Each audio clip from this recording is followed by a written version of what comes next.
mikongwe Yahweh Yahweh batela mitombo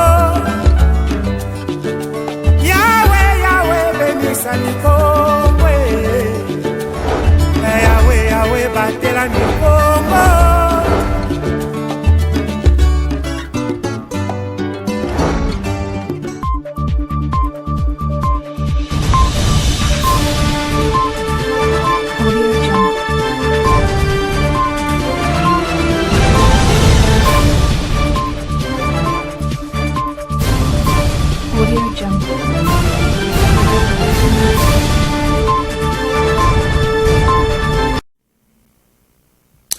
Mesdames et messieurs, bienvenue dans cette nouvelle session d'information sur Ecopolis Télévision. Un très grand plaisir est pour moi de vous la présenter. Publication du gouvernement provincial, on en parle dans ce journal.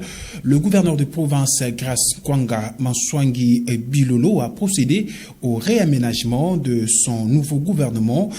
L'arrêté portant nomination de membres du gouvernement provincial a été lu sur les antennes de la radio-télévision nationale congolaise du Congo central. Nous vous proposons de suivre cette lecture faite par les conseillers du gouverneur en charge de communication.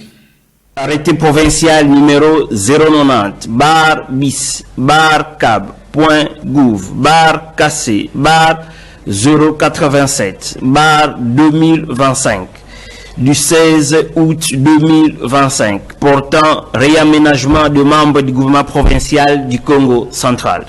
Le gouverneur de province, vu la constitution telle que modifiée par la loi numéro 11 bar 002 du 10 janvier 2011 portant modification de certains articles de la constitution de la République démocratique du Congo du 18 février 2006, spécialement en ses articles 3, 196 et 198. Vu la loi numéro 08 bar 012 du 31 juillet 2008 portant principes fondamentaux relatifs à la libre administration des provinces, tel que modifié et complété par la loi numéro 13 bar 008 du 22 janvier 2013, spécialement ses articles 2, 23, 28 et 30. Vu l'ordonnance numéro 24 bar 053 du 10 juin 2024 portant investiture de gouverneur et vice-gouverneur de la province du Congo central. Revu l'arrêté provincial numéro 090 bar bis bar cab point gouv bar cassé bar 019 bar 2024 du 5 juillet 2024 portant nomination de membres du gouvernement provincial du Congo central. Vu l'urgence et la nécessité, arrête. Article 1er. Sont nommés pour exercer les fonctions ci-dessous au regard de leur nom, les personnes ci-après. 1. Ministre provincial de Finances, de l'économie, de l'industrie, de l'artisanat, des petites et moyennes entreprises. Monsieur Louyeye Ndokolo Jos. 2. Ministre provincial des infrastructures, travaux publics, reconstruction et aménagement du territoire. Monsieur Konde Mombo Jacques. 3. Ministre provincial de la justice, droits humains, mines, transport, voies de communication et commerce extérieur. Maître Samba Sitou Edouard. Et voilà, c'était l'extrait de la lecture de l'arrêté nommant le nouveau membre du gouvernement, Grace Bilolo. Toujours dans ce même registre, mesdames et messieurs, quelques heures après la publication de l'arrêté nommant de nouveaux membres du gouvernement, Grace Bilolo D à Matadi, la population s'est exprimée sur ce qu'elle attend de cette nouvelle équipe gouvernementale. Un an et quelques semaines après son investiture à l'Assemblée provinciale du Congo central, le gouvernement Bilolo connaît son premier remaniement. L'arrêté portant nomination de ces nouveaux membres a été lu sur les antennes de la RTNC Congo Central le dimanche 17 août 2025. Cette décision n'a pas laissé indifférente la population à Matadi, chef-lieu de la province. Quelques compatriotes se sont exprimés sur l'efficacité et la capacité de la nouvelle équipe qui doit ipso facto relever les défis du moment dans les domaines des infrastructures, sécurité et tant d'autres. Nous sommes contents du changement de ce gouvernement. Notre souci est que les autorités pensent au bien-être de la population, que nous ayons le travail, que la population soit en sécurité. Pour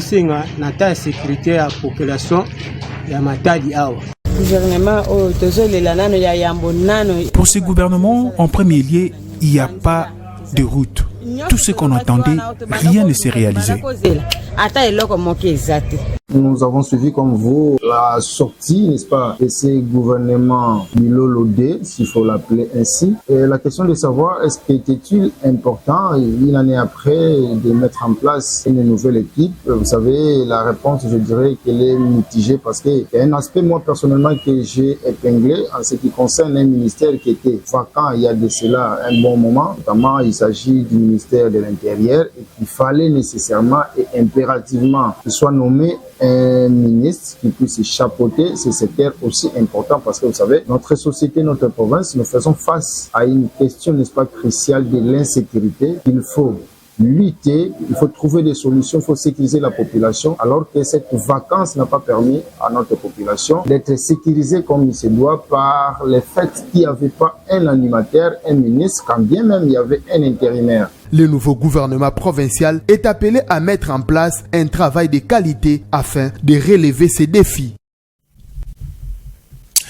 Et puis changeons de chapitre pour parler de sport dans cette session d'information. Fin du tournoi All-Star Game University, 3x3, deuxième édition à Matadi. L'équipe de basketball de l'université Joseph Kasavubu, UKV Boma, est sacrée championne de cette édition qui s'est déroulée au terrain d'Amar devant plusieurs autorités. Commentaire Liliane Kwengo.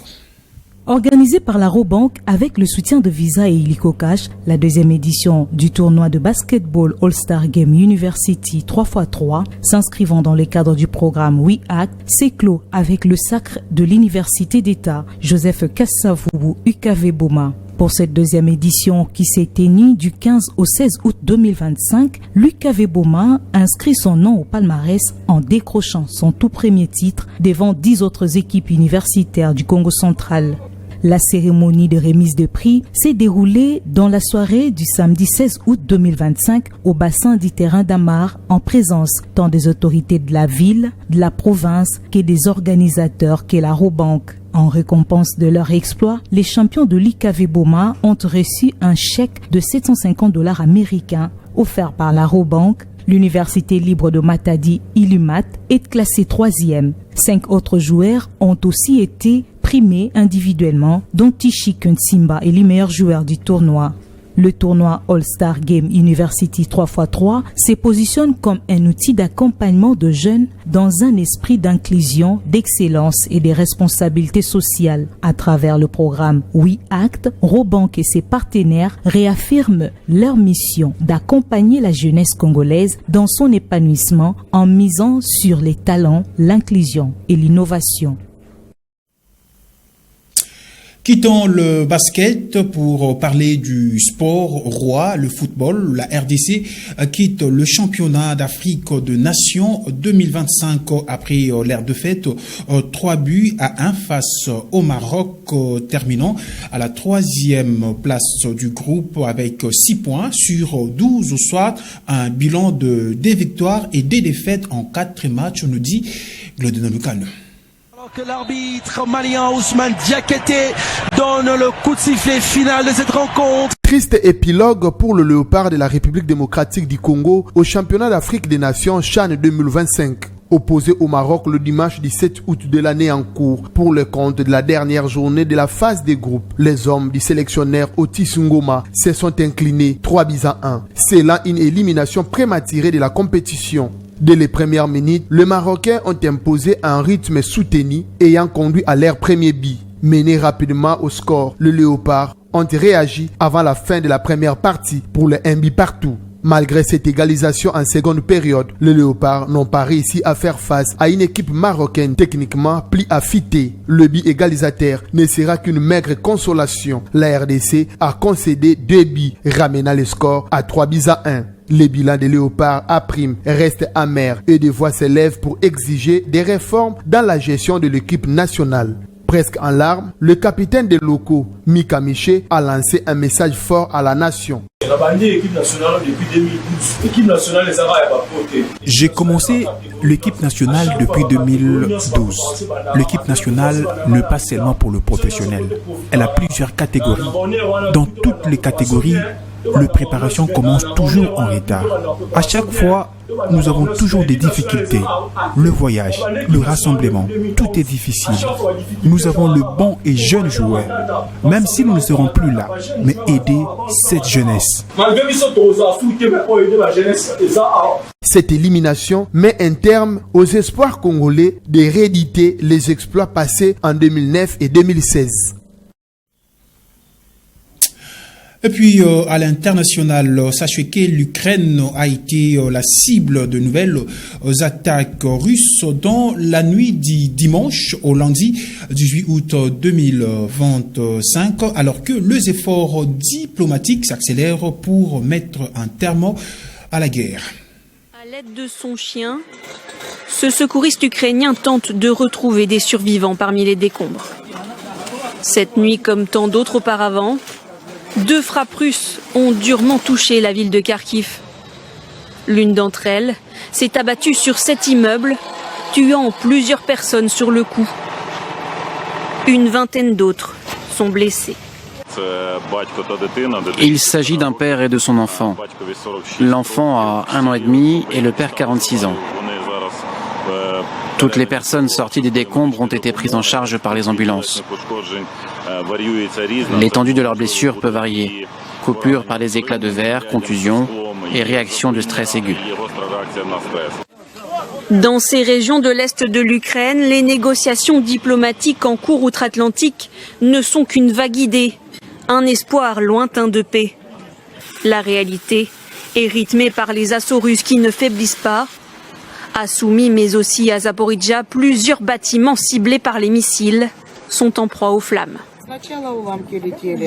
Au début, des éclats d'obus ont volé partout, car il y a eu une terrible explosion.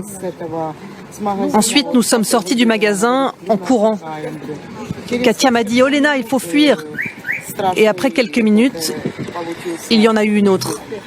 Des bombardements que Volodymyr Zelensky condamne fermement ce lundi.